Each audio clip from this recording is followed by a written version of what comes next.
नमस्कार। एक भारत श्रेष्ठ भारत,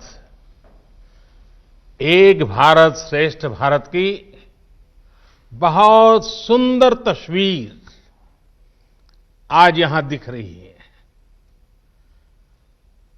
आज इस कार्यक्रम का रूप स्वरूप बहुत विशाल है, अपने आप में ऐतिहासिक है। केवड़िया में गुजरात के गवर्नर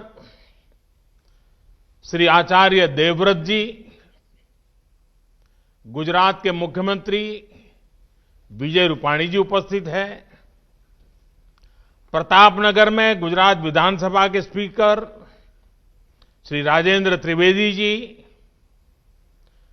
अहमदाबाद से गुजरात के डिप्टी सीएम नितिन पटेल जी, दिल्ली में केंद्रीय मंत्रिमंडल के मेरे सहयोगी पीयूष गोयल जी, विदेश मंत्री जयशंकर जी, डॉक्टर हर्षवर्धन जी, दिल्ली के मुख्यमंत्री भाई अरविंद केजरीवाल जी हमारे साथ जुड़े हैं। मध्य प्रदेश के रीवा से मुख्यमंत्री शिवराज सिंह चौहान जी हमारे साथ हैं। मुंबई में महाराष्ट्र के मुख्यमंत्री भाई उद्धव ठाकरे जी भी उपस्थित हैं।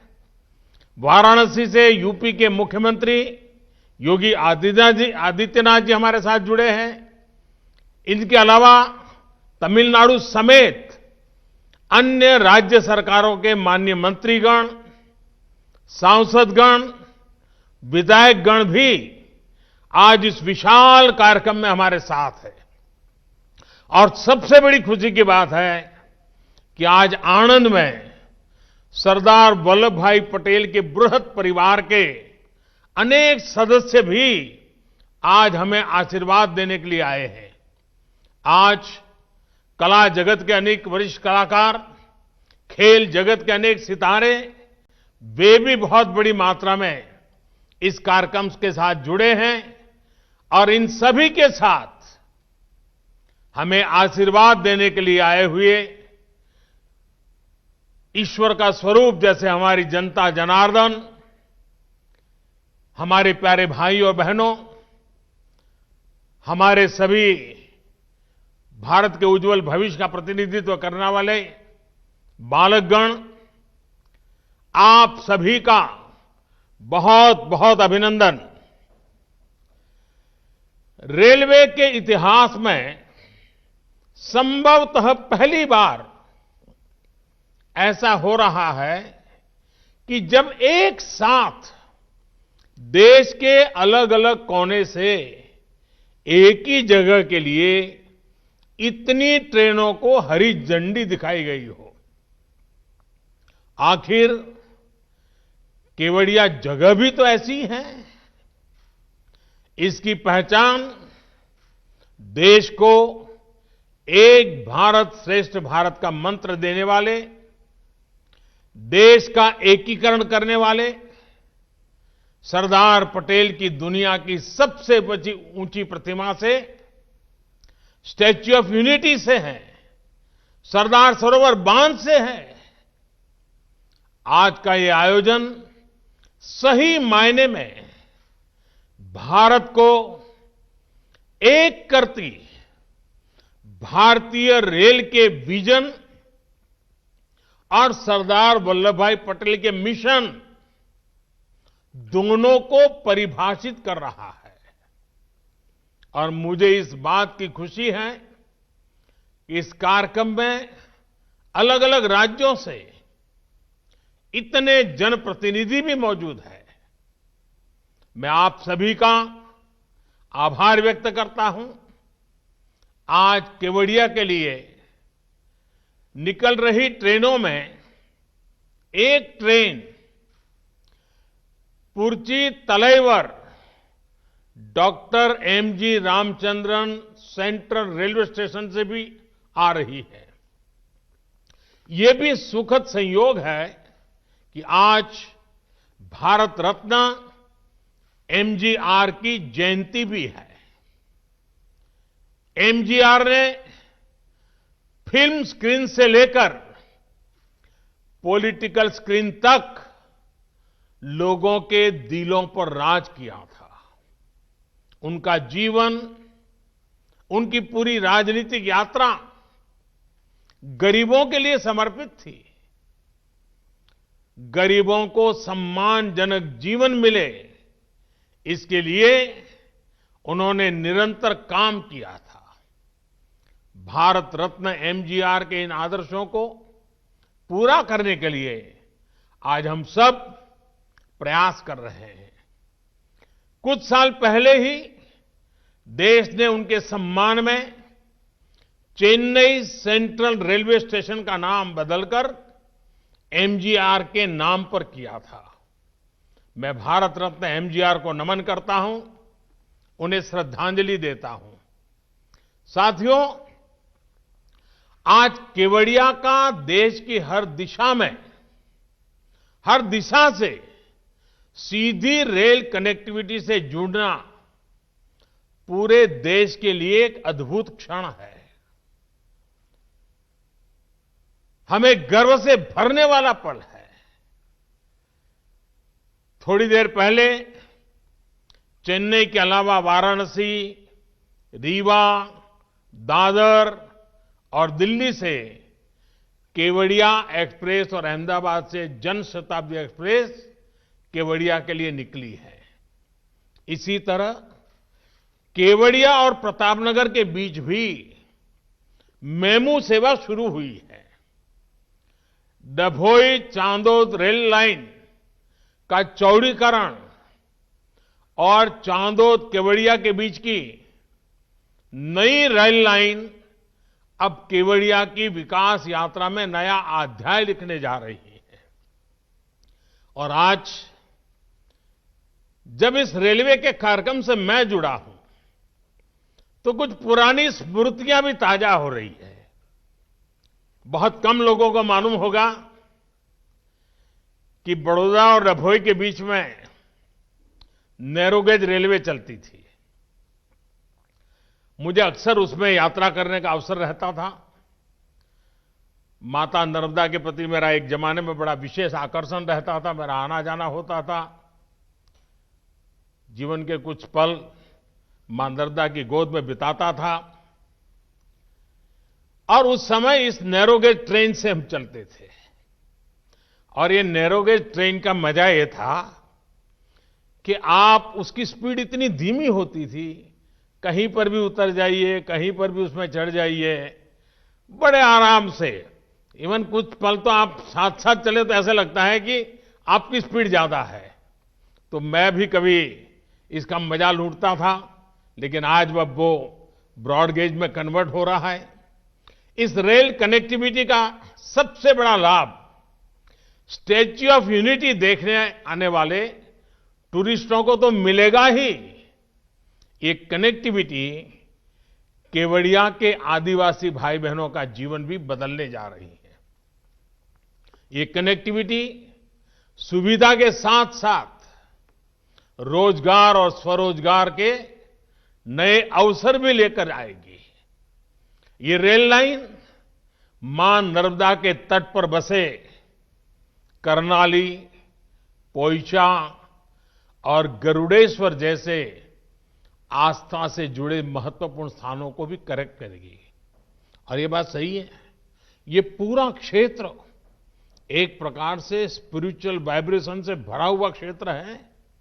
और इस व्यवस्था के कारण जो आमतौर पर आध्यात्मिक गतिविधि के लिए यहां आते हैं, उनके लिए तो बहुत ही एक प्रकार था, ये बहुत बड़ी भेंट सौगात है।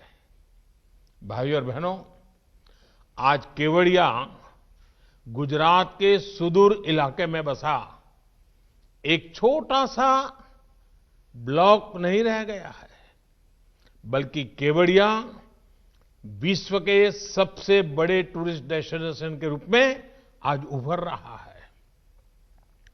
स्टैच्यू ऑफ यूनिटी देखने के लिए अब स्टैच्यू ऑफ लिबर्टी से भी ज्यादा टूरिस्ट पहुंचने लगे हैं। अपने लोकार्पण के बाद करीब करीब 50 लाख लोग स्टैच्यू ऑफ यूनिटी को देखने आ चुके हैं। कोरोना में महीनों तक सब कुछ बंद रहने के बाद अब एक बार फिर केवड़िया में आने वाले टूरिस्टों की संख्या तेजी से बढ़ रही है। एक सर्वे में अनुमान लगाया गया है कि जैसे जैसे कनेक्टिविटी बढ़ रही है, भविष्य में हर रोज 1 लाख तक लोग केवड़िया आने लगेंगे। साथियों, छोटा सा खूबसूरत केवड़िया इस बात का बेहतरीन उदाहरण है कि कैसे प्लान तरीके से पर्यावरण की रक्षा करते हुए इकोनॉमी और इकोलॉजी दोनों का तेजी से विकास किया जा सकता है। यहां इस कार्यक्रम में उपस्थित बहुत से गणमान्य लोग शायद केवड़िया नहीं गए होंगे, लेकिन मुझे विश्वास है कि एक बार केवड़िया की विकास यात्रा देखने के बाद आपको भी अपने देश की इस शानदार जगह को देख करके गर्व होगा। साथियों, मुझे याद है जब शुरू में केवड़िया को दुनिया का बेहतरीन फैमिली टूरिस्ट डेस्टिनेशन बनाने की बात की जाती थी, तो लोगों को ये सपना ही लगता था। लोग कहते थे ये संभव ही नहीं है, हो ही नहीं सकता। इस काम में तो अनेकों दशक लग जाएंगे। खैर, पुराने अनुभव के आधार पर उनकी बातों में तर्क भी था। न केवड़िया जाने के लिए चौड़ी सड़कें, न उतनी स्ट्रीट लाइटें, न रेल, न टूरिस्टों को रहने के लिए बेहतर इंतजाम। अपनी ग्रामीण पृष्ठभूमि में केवड़िया देश के अन्य छोटे से गांवों की तरह ही एक था, लेकिन आज कुछ ही वर्षों में केवड़िया का कायाकल्प हो चुका है।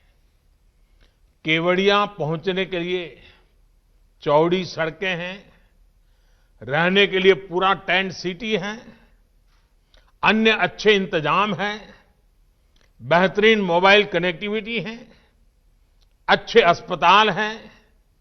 कुछ दिन पहले सी प्लेन की सुविधा शुरू हुई है और आज देश के इतने सारे रेल रूट से केवड़िया एक साथ जुड़ गया है। ये शहर एक तरह से कंप्लीट फैमिली पैकेज के रूप में सेवाएं दे रहा है। स्टैच्यू ऑफ यूनिटी और सरदार सरोवर बांध की भव्यता, उनकी विशालता का एहसास आप केवड़िया पहुंचकर ही कर सकते हैं। अब यहां सैकड़ों एकड़ में फैला सरदार पटेल जूलॉजिकल पार्क है, जंगल सफारी है। एक तरफ आयुर्वेद और योग पर आधारित आरोग्य वन है, तो दूसरी तरफ पोषण पार्क है। रात में जगमगाता ग्लो गार्डन है, तो दिन में देखने के लिए कैक्टस गार्डन और बटरफ्लाई गार्डन है। टूरिस्टों को घुमाने के लिए एकता क्रूज है, तो दूसरी तरफ नौजवानों को साहस दिखाने के लिए राफ्टिंग का भी इंतजाम है। यानी बच्चे हो, युवा हो या बुजुर्ग, सभी के लिए है, बहुत कुछ है। बढ़ते हुए पर्यटन के कारण यहां के आदिवासी युवाओं को रोजगार मिल रहा है। यहां के लोगों के जीवन में तेजी से आधुनिक सुविधाएं पहुंच रही है। कोई मैनेजर बन गया है, कोई कैफे ओनर बन गया है, कोई गाइड का काम करने लगा है। मुझे याद है जब मैं जूलॉजिकल पार्क में पक्षियों के लिए विशेष एवेरी डॉम गया था, तो वहां एक स्थानीय महिला गाइड ने बहुत विस्तार से मुझे जानकारी दी थी। इसके अलावा केवड़िया की स्थानीय महिलाएं, उनको हैंडीक्राफ्ट के लिए बनाए गए विशेष एकता मॉल में अपने सामान की बिक्री का मौका मिल रहा है। मुझे बताया गया है कि केवड़िया के आदिवासी गांवों में 200 से ज्यादा रूम्स की पहचान करके उन्हें टूरिस्ट के होम स्टे के तौर पर विकसित किया जा रहा है। भाइयों और बहनों, केवड़िया में जो रेलवे स्टेशन भी बनाया गया है, उसमें भी सुविधा के साथ साथ टूरिज्म का ध्यान रखा गया है। यहां ट्राइबल आर्ट गैलरी और एक व्यूइंग गैलरी भी बनाई जा रही है।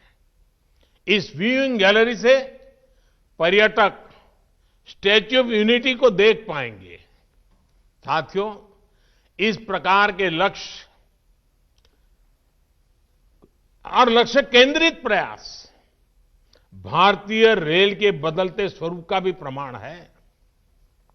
भारतीय रेल पारंपरिक सवारी और मालगाड़ी वाली अपनी भूमिका निभाने के साथ ही हमारे प्रमुख टूरिस्ट और आस्था के जुड़े सर्किट को भी सीधी कनेक्टिविटी दे रही है। अब तो अनेक रूट्स पर विस्टाडोम वाले कोचेज भारतीय रेल की यात्रा को और आकर्षक बनाने वाले हैं। अहमदाबाद केवड़िया जनशताब्दी एक्सप्रेस भी उन ट्रेनों में से होगी जिसमें विस्टाडोम कोच की सुविधा मिलेगी। साथियों, बीते वर्षों में देश के रेल इंफ्रास्ट्रक्चर को आधुनिक बनाने के लिए जितना काम हुआ है, वो वाकई अभूतपूर्व है। आजादी के बाद हमारी ज्यादातर ऊर्जा पहले से जो रेल व्यवस्था थी, उसको ठीक ठाक करने या सुधारने में ही लगी रही। उस दौरान नई सोच और नई टेक्नोलॉजी पर फोकस कम ही रहा। ये अप्रोच बदली जानी बहुत जरूरी थी और इसलिए बीते सालों में देश में रेलवे के पूरे तंत्र में व्यापक बदलाव करने के लिए काम किया। ये काम सिर्फ बजट बढ़ाना, घटाना, नई ट्रेनों की घोषणाएं करना, यहां तक सीमित नहीं रहा। ये परिवर्तन अनेक मोर्चों पर एक साथ हुआ है। अब जैसे केवड़िया का रेल से कनेक्ट करने वाले इस प्रोजेक्ट का ही उदाहरण देखें, तो इसके निर्माण में, जैसे अभी वीडियो में बताया गया था, मौसम ने, कोरोना की महामारी ने अनेक प्रकार की बाधाएं आई, लेकिन रिकॉर्ड समय में इसका काम पूरा किया गया। और जिस नई निर्माण टेक्नोलॉजी का इस्तेमाल अब रेलवे कर रही है, उसने इसमें बहुत मदद की है। इस दौरान ट्रैक से लेकर पुलों के निर्माण तक नई तकनीक पर फोकस किया गया। स्थानीय स्तर पर उपलब्ध संसाधनों का उपयोग किया गया। सिग्नलिंग के काम को तेज करने के लिए वर्चुअल मोड के जरिए टेस्ट किए गए, जबकि पहले की अगर स्थितियों में ऐसी रुकावटें आने पर अक्सर ऐसे प्रोजेक्ट लटक जाते थे। साथियों, डेडिकेटेड फ्रेट कॉरिडोर का प्रोजेक्ट भी हमारे देश में पहले जो तौर तरीके चल रहे थे, उसका एक उदाहरण ही मान लीजिए। पूर्वी और पश्चिमी डेडिकेटेड फ्रेट कॉरिडोर ने के एक बड़े सेक्शन का लोकार्पण कुछ ही दिन पहले मुझे करने का मौका मिला। राष्ट्र के लिए बहुत जरूरी इस प्रोजेक्ट पर 2006 से लेकर 2014 तक, यानी लगभग 8 सालों में सिर्फ कागजों पर ही काम हुआ। 2014 तक 1 किलोमीटर ट्रैक भी नहीं बिछाया था। अब अगले कुछ महीनों में कुल मिलाकर के 1100 किलोमीटर का काम पूरा होने जा रहा है। साथियों, देश में रेल नेटवर्क के आधुनिकीकरण के साथ ही आज देश के उन हिस्सों को रेलवे से कनेक्ट किया जा रहा है जो अभी कनेक्टेड नहीं थे। आज पहले से कहीं ज्यादा तेजी के साथ पुराने रेल रूट का चौड़ीकरण और बिजलीकरण किया जा रहा है। रेल ट्रैक को ज्यादा स्पीड के लिए सक्षम बनाया जा रहा है। यही कारण है कि आज देश में सेमी हाई स्पीड ट्रेन चलाना संभव हो रहा है और हम हाई स्पीड ट्रैक और टेक्नोलॉजी की तरफ तेजी से आगे बढ़ रहे हैं। इस काम के लिए बजट को कई गुना बढ़ाया गया है। यही नहीं, रेलवे एनवायरनमेंट फ्रेंडली भी हो, ये भी सुनिश्चित किया जा रहा है। केवड़िया रेलवे स्टेशन भारत का पहला ऐसा स्टेशन है जिसको शुरुआत से ही ग्रीन बिल्डिंग के रूप में सर्टिफिकेशन मिला है। भाइयों और बहनों, रेलवे के तेजी से आधुनिकीकरण का एक बड़ा कारण रेलवे मैन्युफैक्चरिंग और रेलवे टेक्नोलॉजी में आत्मनिर्भरता पर हमारा बल है, हमारा फोकस है। बीते सालों में इस दिशा में जो काम हुआ उसका परिणाम अब धीरे धीरे हमारे सामने दिख रहा है। अब सोचिए, अगर हम भारत में हाई हॉर्स पावर के इलेक्ट्रिक लोकोमोटिव नहीं बनाते तो क्या दुनिया की पहली double track long haul container train क्या भारत चला पाता? आज भारत में ही बनी एक से एक आधुनिक ट्रेनें भारतीय रेल का हिस्सा है।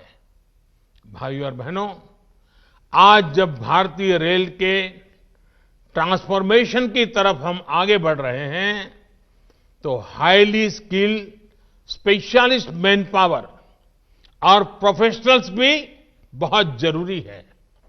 वडोदरा में भारत की पहली डीम्ड रेलवे यूनिवर्सिटी की स्थापना के पीछे यही मकसद है। रेलवे के लिए इस प्रकार का उच्च संस्थान बनाने वाला भारत दुनिया के गिने चुने देशों में से एक है। रेलवे ट्रांसपोर्ट हो, मल्टी डिसिप्लिनरी रिसर्च हो, ट्रेनिंग हो, हर प्रकार की आधुनिक सुविधाएं हो, ये सारी चीजें यहां उपलब्ध कराई जा रही हैं। 20 राज्यों के सैकड़ों मेधावी युवा भारतीय रेल के वर्तमान और भविष्य को बेहतर बनाने के लिए खुद को प्रशिक्षित कर रहे हैं। यहां होने वाले इनोवेशंस और रिसर्च से भारतीय रेल को आधुनिक बनाने में और मदद मिलेगी। भारतीय रेल भारत की प्रगति के ट्रैक को गति देती रहे, इसी कामना के साथ फिर से गुजरात सहित पूरे देश को इन नई रेल सुविधाओं के लिए बहुत बहुत बधाई और सरदार साहब को एक भारत श्रेष्ठ भारत का उनका जो सपना था, जब हिंदुस्तान के कोने कोने से स्टैच्यू ऑफ यूनिटी की पवित्र धरा पर देश की भिन्न भिन्न भाषाएं, भिन्न भिन्न वेश वाले लोगों का आना जाना बढ़ेगा तो देश की एकता का वो दृश्य एक प्रकार से नित्य वहां लघु भारत हमें दिखाई देगा। आज केवड़िया के लिए बड़ा विशेष दिवस है। देश की एकता और अखंडता के जो निरंतर प्रयास चल रहे हैं उसमें एक नया अध्याय है। मैं फिर एक बार सबको बहुत बहुत बधाई देता हूं। बहुत बहुत धन्यवाद। नमस्कार, मैं हूं मानक गुप्ता। अगर आपको हमारा ये वीडियो पसंद आया हो तो इसे लाइक और शेयर जरूर करें और हां, हमें सब्सक्राइब और फॉलो करना ना भूलें ताकि आप देश और दुनिया की कोई खबर मिस ना करें। तो जुड़े रहिए हमारे साथ और देखते रहिए News 24।